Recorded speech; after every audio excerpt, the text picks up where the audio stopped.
Ladies and gentlemen, the story you are about to hear is true.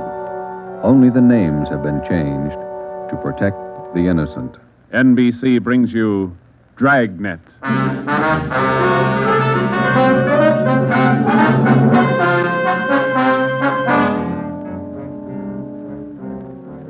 You're a detective sergeant. You're assigned to homicide. Somewhere in the tangled web of your city, there's a killer on the loose. A young woman has been brutally murdered. The weapon, a steel bludgeon. Your job is to get him. Dragnet, the documented drama of an actual crime, investigated and solved by the men who unrelentingly stand watch on the security of your home, your family, and your life. For the next 30 minutes, in cooperation with the Los Angeles Police Department, you will travel step by step on the side of the law through an actual case from official police files. From beginning to end, from crime to punishment. Dragnet is the story of your police force in action.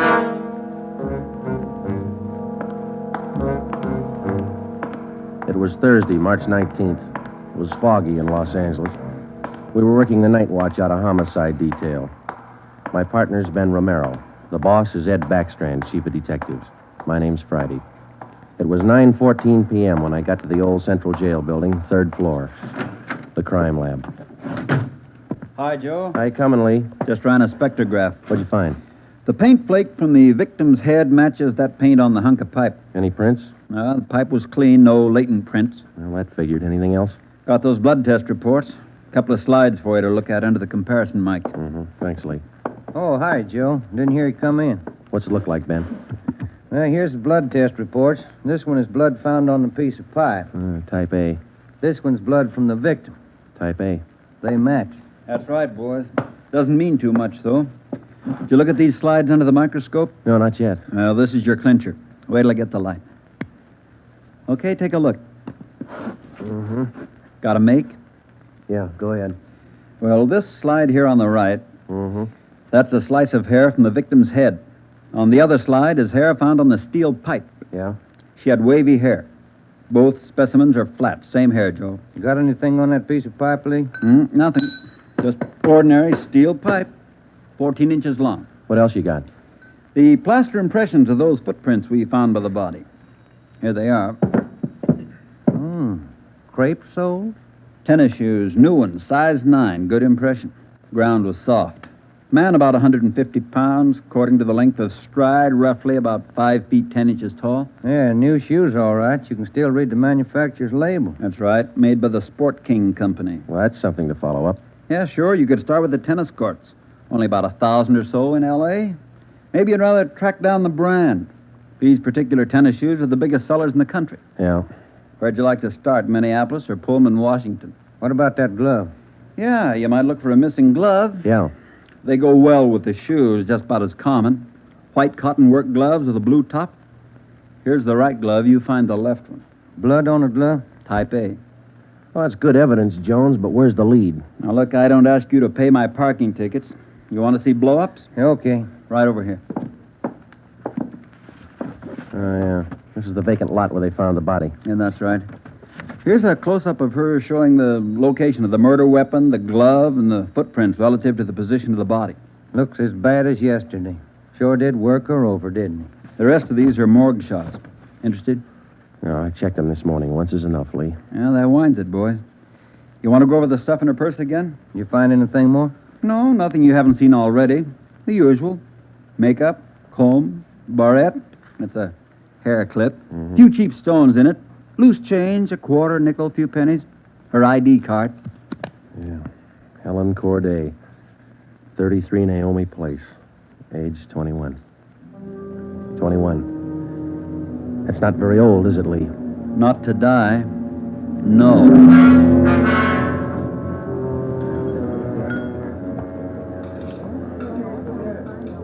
Helen Corday. Who could kill Helen Corday? Why? Why do you say that, Mr. Meyer?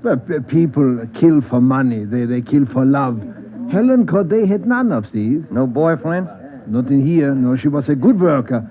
5 different waitresses the union sends me 1 month. 5! Did the union send Helen to you? Oh, sure. All the girls come from the union, but none like Helen. Oh, she was sweet, honest, and courteous. Mr. Meyer, did you know anything about her personal life? Only that she was a good worker.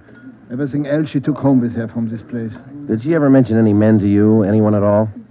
No gentleman, not one. No. How much money did she make here? Well, I paid her $26.50 a week, every Tuesday. And not much salary for so much work, but the tips are very good here. Nice customers. Mm-hmm. Yeah, nice This her home address, 33 Naomi Place? 33 Naomi, yeah, that's right, yeah. Thank you very much, Mr. Meyer, for your time. I wonder what kind of a person does things like that. Who could kill Helen Corday? Everybody liked Helen. Helen Corday? I never liked her. Come on in the office, boys, where we can talk. Never liked her because I never knew her. You the head of the union? Not just a steward. I know most of the girls. This Corday girl, what she look like? Small brunette, about 5'3". Here's a picture. Yeah. Pretty girl, wasn't she? Oh, sure. Placed her out at Otto's place. Nice little Dutch fella. Otto Meyer. That's right. He seemed to think quite a lot of her. Yeah, she was a fine worker. Oh, sure. Always right up on her dues. Paid all the assessments right on time. Thought you said you didn't know her. Well, not right off, I didn't, but when you showed me that picture there, placed her right away. You know anything about her personal life? Hey, wait a minute. Why all these questions? Helen Corday was murdered last night. Oh. Who did it? You know anything about her personal life? Well, you can see my position, Sergeant. 1,200 girls. Check 'em in, check 'em out. Just names to me till I see a picture of 'em. You wouldn't know if she had any boyfriends here in the union. Waiters, busboy. That I wouldn't know. Like I tell you, Sergeant, I never knew Helen Corday. Sure, I knew Helen Corday. Gus plays a nice piano, huh, Sergeant? Yeah. I read about it in the paper this morning. How long you been selling pianos here at this place? About as long as I knew Helen. 3 years. How'd you find me? Helen's landlady, we talked to her yesterday. She told us she worked here at this piano store. Oh. It's funny, isn't it? What's funny? See Gus over there? That fellow demonstrating the piano? A few weeks ago, I made a deal with him to give Helen piano lessons. I figured it would help her with her singing lessons. Wanted to be a singer, you know. Did Helen know that fellow, Gus? No, she never met him. Who gave her the singing lessons, Miss Olson? She took from Ostrander. Paul Ostrander out on Melrose. A lot of movie people used to take from him. What do you know about her personal life? How do you mean? Does she have any boyfriends? Well, yes. You don't seem sure, Miss Olson. Well, it's just that I don't know. I never asked Helen. But she did have a few dates with Paul Ostrander. I don't think she was serious. How about Ostrander? Gee, I don't know, Sergeant. I don't want to involve anybody. You want to help us find the killer, don't you? Yes, but if you're thinking Paul Ostrander did it, no, I'm sure he didn't kill her.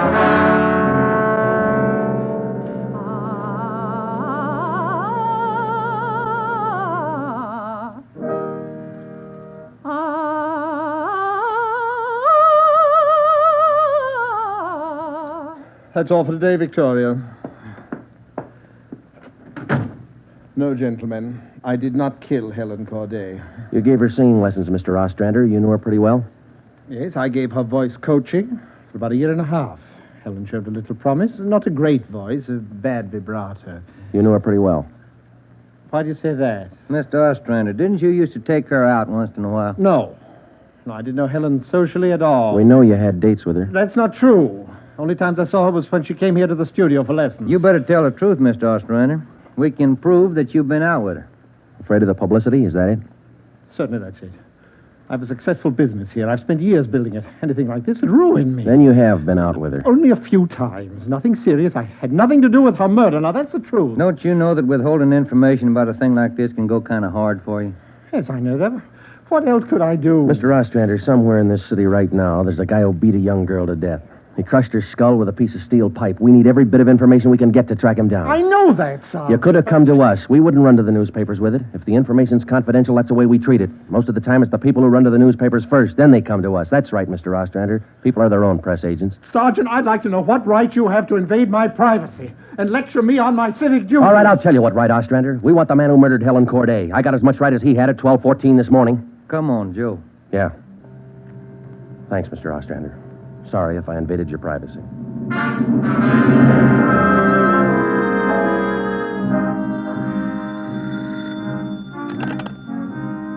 Chief of Detectives Office, Helen. No, I'm sorry, ma'am. You got the wrong extension. Try 2511. You're welcome. Hi, Friday, Romero. Chief's been looking for you. Thank you, Mike. Come on, Joe. Yeah. Hello, Joe. Ben, sit down. What'd you get? A notebook full of notes. A crime lab full of evidence. Nothing to tie them together. These some of the people you interviewed? Yeah, those and about a dozen more we didn't even take notes on. It's hard to figure, Skipper. Everybody seemed to like this girl. Helen Corday. No known relatives. Single, unattached girl, living all alone in the city. Few friends and no enemies. None we can find anyway. Are you satisfied that all the people you interviewed are in the clear? Well, if we're going to stick to the simple robbery motive they are, the kind of money Helen Corday made wouldn't interest those people. How are you doing on the outside leads? Nothing. If we could just find one hole someplace, anything. All right, now look. You've got a lab full of evidence across the street. You've got a book full of names here. You've got the pieces. Now fit them together. They just don't add. Well, go over them and keep going over them until they do add. Anything from the informants? No, nothing so far. No tips on anybody that's been dough heavy lately. Nobody shooting off their mouth. The guy we want won't advertise. Figures himself a pretty smooth operator. But he probably made a mistake somewhere along the line. We'll find it. Got a hot shot, Ed. Yeah? 3220 Casino. Woman, probable attack. All right, Friday. You and Ben run it down. We ran down the hotshot call for 3220 Casino. Turned out to be a typical dead-end lead. Her name was Mrs. Lillian Horn. For the past 5 years, Mr. Horn had been paid regularly on Wednesdays. He spent all day Thursday drinking up his paycheck and beating his wife. The call had no connection with the Corday murder. We made the usual call into communications. Unit 80K to Control 1, 80K to Control 1. Control 1 to 80K, go ahead. On that probable attack, 3220 Casino, code 4. 80K, roger. 80K to Control 1, KMA 367. That was the beginning.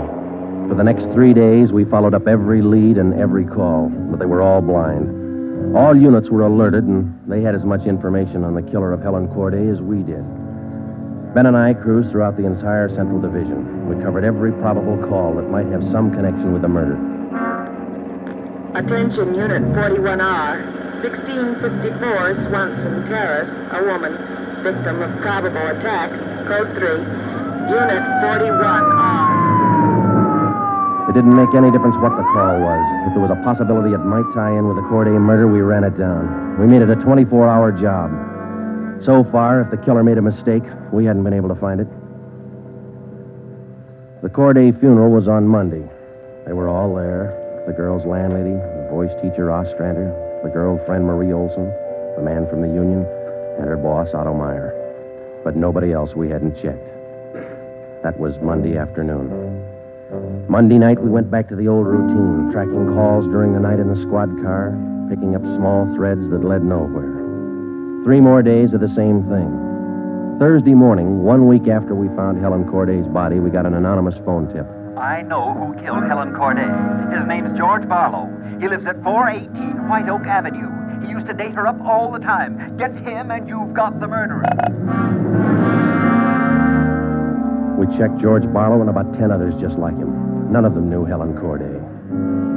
Saturday night, Ben and I were back in the squad car cruising the Central Division. Saturday night's a good night for robbery. By 10 p.m., we'd run down 4 various calls.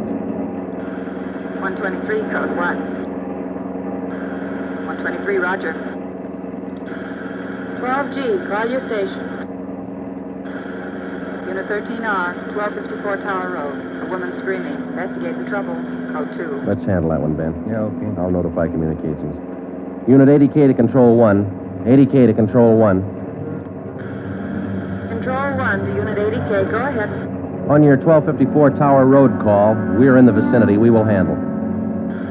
80K, roger. 80K to Control 1, KMA 367. Let's go, Ben. Control 1 to 13R. Disregard your last call. Handled by 80K. Yeah, it should be right about here. Oh, here it is. 1254. That man, he tried to kill me. He's running down the street. Where? He's getting to that corner, see? He tried to kill me. Come on. Where'd he go, Joe? Turn right at the next corner. That's him up ahead. He's got a good lead on us. Hit the siren. He's gaining, Joe. Took a left at the next corner. Oh, he isn't going to stop. Close in as tight as you can, Ben. Down to the floor now. Swing out to the left a little. I'm going for his tires. Right. All right, that'll slow him down. Pull up on him. Yeah. All right, you. Keep both hands on that wheel and get over to the curb. Cover me, Joe. Right. Out of that car, mister. Shake him down. Hey, take it easy, will you? I haven't got a gun. Put the cuffs on him. Hey, now, you boys work fast. What am I do with the gas chamber? Just save that, mister. It's pretty rough treatment for speeding. All right, come on, you. Look, I got a right to know where you're taking me. What's the charge? We'll let the girl tell you. What girl? You just sit there and be quiet, huh? Oh, I know where you're going. The place back on Tar Road. Well, I asked to use the phone. The girl slammed the door in my face. I don't know what you cops are trying to prove. I just wanted to use the phone, that's all. I even tried to scare her a little. I told her I'd hit her over the head if she didn't let me use the phone. It's a laugh, huh? All right, you get out. Yeah, I suppose so. Get out. Hey. I got nothing to hide. That little girl's gonna lie. You know that, don't you? Who's there? Police officers. That's the man. That's him. He tried to kill me. His full name's Frank Philip Larson, Ed. No previous record. This the girl's report? Yeah, that's it, Skipper. Judy Scott. How old is she? He's 19. She's a babysitter. Real tough boy, isn't he? Forced his way into the house, beat her about the neck and arms. A tire iron. We found it in his car. Jones is running it through the crime lab. Asked her if she had any money. She told him no. Struck her again. Where's this Larson live? Hotel out near Santa Monica. He's a clothing salesman, Ed. Works for a big men's store, Burns and Company. According to the house book sales record, he bought a pair of tennis shoes 2 weeks ago. Weighs 158 pounds, 5 foot 11 inches. Tennis shoes are missing. They're not in his hotel room, and he's not wearing them. What else did you find? A rhinestone. You mean a pin? No, just a small loose stone recovered from the rug in Larson's room. Crime lab got it? Working on it now. Ed, I think...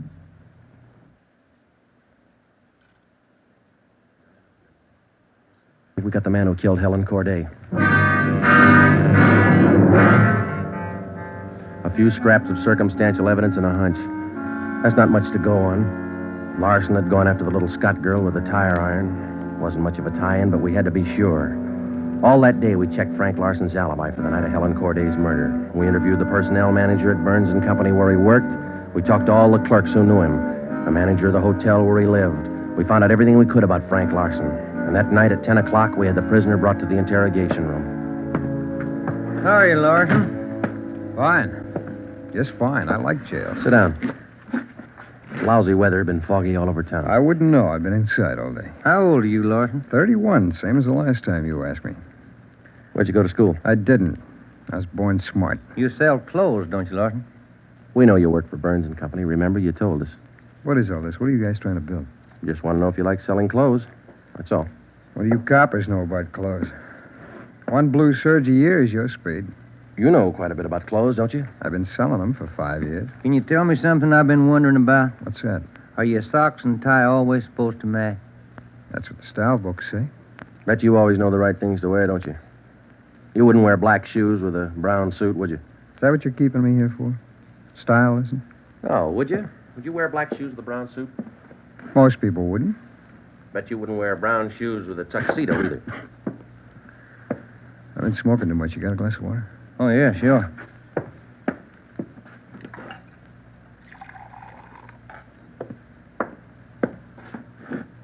There you are, Larson. Thanks. That's good and cold. How about it? Would you ever wear brown shoes with a tux? Nobody would. That's a navy blue flannel you got on there, isn't it? Yeah. It's a good-looking suit. Stop around sometime. Get you a good deal. Suit like that flannel there you're wearing. You'd never wear tennis shoes with an outfit like that, would you? What do you think? I think you did. I think you wore them the night you killed Helen Corday. Who? Maybe you didn't have the blue suit on, but you were wearing tennis shoes, Sport King, size 9. Sell for $5.95. You picked them up at a discount. Cost you $3.25. Where'd you get that? Out of the house book, Burns and Company. You wouldn't have those shoes around now, would you? We couldn't find them in your hotel room. Your boss, Mr. Craig, used to think a lot of you, Larson. Before you started drinking on the job, your commissions used to run pretty high up the last couple of months.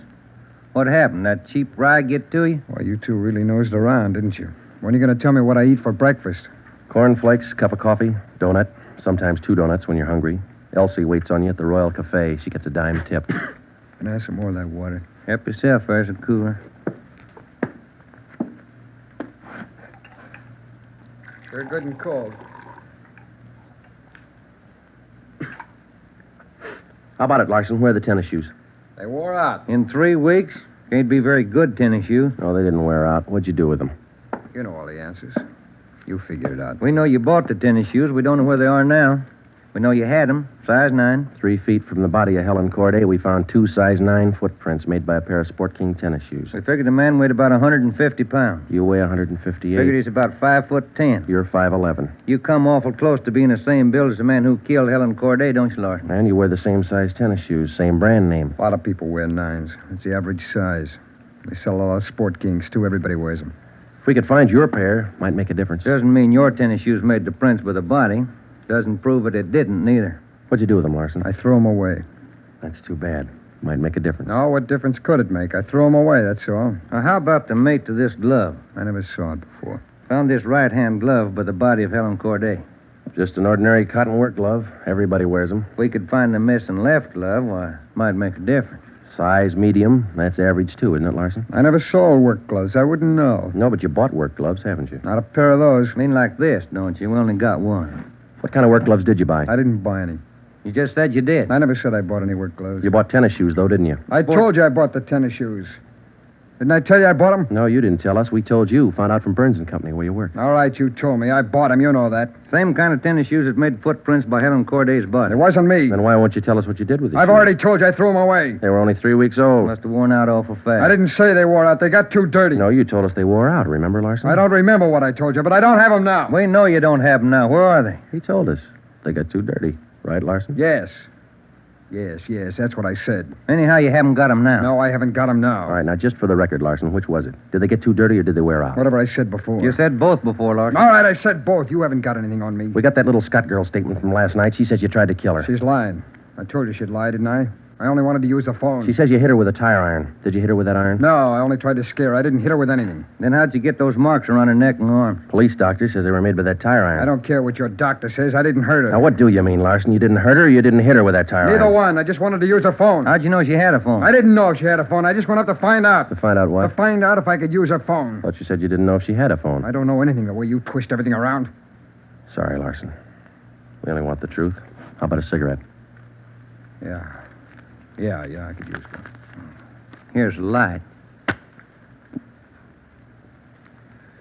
Larson, where were you Wednesday night, March 18th? How many times you going to ask me that same question? Just want to make sure we got it right. I told you this morning. I went to a show. I got out about 11, had a beer, and I went home. What time did you get home? About 11:30. Did you stay home? I went to bed. What'd you see at the show? I never remember the names. You ought to try to remember this, and it's pretty important. No, it was a deluxe theater. It was Spencer Tracy and something. What was on when you walked in? The news. I never go in the middle of a picture. Neither do I. Spoils them for me. Yeah, that's right. The girl in the box office doesn't remember seeing you go in. What'd she know? It was Keno night. There was a big crowd. Did you win anything? I never do. Anybody hit the jackpot? I don't remember. They give away a lot of money at those neighborhood theaters. I always remember who hits the jackpot. Well, all right, you do. I don't. Do you remember if anybody won the jackpot? I told you, no. Did they have a jackpot at that show? I guess they do. I don't know. You knew it was Keno night. You should know if they had a jackpot. Maybe they had a jackpot. I don't know. I went out for a smoke. You said the cartoon was on when you walked in. Why do you always twist what I say? I told you the news was on when I went in. You remember anything about the newsreel? It was 10 days ago. How do I know it was in it? I only know it was a newsreel, that's all. You're lying, Larson. We checked your alibi. The manager of the theater had to cut the newsreel Wednesday night because the show was running long with Keno night. You didn't go to the show Wednesday night, did you? All right, maybe I didn't. I don't remember. What's the difference? The difference is you could have been in that vacant lot the same night, the night Helen Corday was murdered. I didn't kill her. You can't prove I did. Interrogation room, Friday. Hiya, Jones. It did, huh? You're positive. Yeah, okay. Thanks, Lee. Sure you don't want to tell us what you did with those tennis shoes? I'm not going to go back over all that. I've told you guys all I'm going to tell you. You know how the Corday girl was murdered? How would I know? I don't know anything about it. She was on her way home from work, as usual, about midnight. Of course, you were home in bed about that time. But you didn't go to the show that night, Larson. On her way home, Helen Corday always took a shortcut across a vacant lot. She was about halfway through the lot when the murderer tried to grab her purse. She screamed and he struck her. Hit her several times with a piece of steel pipe 14 inches long. He beat her to death with that piece of steel pipe. Then he dropped the pipe in the right-hand cotton work glove. He left 2 footprints, size 9, Sport King tennis shoes. I know all that. Well, here's something you don't know. When the killer scooped the paper money out of that girl's purse, he accidentally took along a loose rhinestone. A stone that fell out of a cheap barrette in the bottom of her bag. He carried that stone home with him. When he reached in his pocket to pull out the money he stole from her, the rhinestone fell on the floor. So? We found that rhinestone on the rug in your hotel room. Well, I haven't lived in that hotel room all my life. Maybe the tenant before me dropped it there. No, not this one. We checked the cement that held it in that barrette. It matches the glue on the stone. No, Larson, that rhinestone came from the hair clip that Helen Corday wore before she was murdered. And that's enough to take you to the district attorney with. What am I supposed to say? We want you to tell us the truth. Why did you kill Helen Corday? Yeah. You want the sandwiches and coffee now, Sergeant? Bring them in, Mike. Looks like we're going to be here a long time. Yeah, I brought you ham, cheese, and liverwurst. And some fruit. Coffee's black. Cream and sugar on the side. Thank you, Mike. Ah, it looks good. What kinds you want, Larson? Ham, cheese, or liverwurst? Oh, you're not hungry? Okay. Sandwich, Joe? No, thanks. I think I'll have an apple, huh? Yeah. Okay. I fixed you a plate there, Larson. Coffee's right here. It's a fine apple. Nice and fresh. This a Washington apple? Yeah, I don't know. Is that coffee hot enough? No, it's fine. Where'd Mike pick these up? Well, across the street. Eddie's? Yeah, Oh, it tastes good. Well, drink your coffee anyway, Larson. It's getting cold. All right! I didn't want to kill her. She screamed and I hit her. All I wanted was her purse. That's all I wanted. She wouldn't give to me. She had to fight back, so I hit her. I didn't want to kill her. All she had to do was give me the purse and I wouldn't have hurt her. I was drinking and I didn't know what I was doing. I was drunk. I didn't mean to kill her. I didn't mean to kill her. Mike. Yeah, Joe? Stay with him. We'll call the stenographer.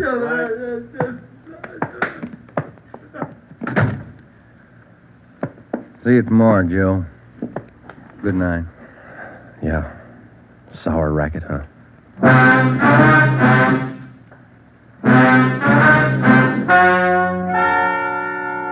The story you have just heard is true.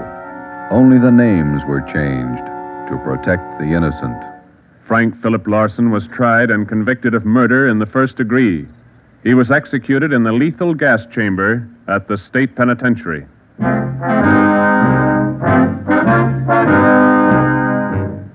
You have just heard the fifth in a new series of authentic cases from official files. Technical advice for Dragnet is furnished by the Los Angeles Police Department. Tonight's program is dedicated to Police Officer Charles A. Brady of the Chicago, Illinois Police Department, who on the night of September 2nd, 1945, gave his life so that yours might be more secure.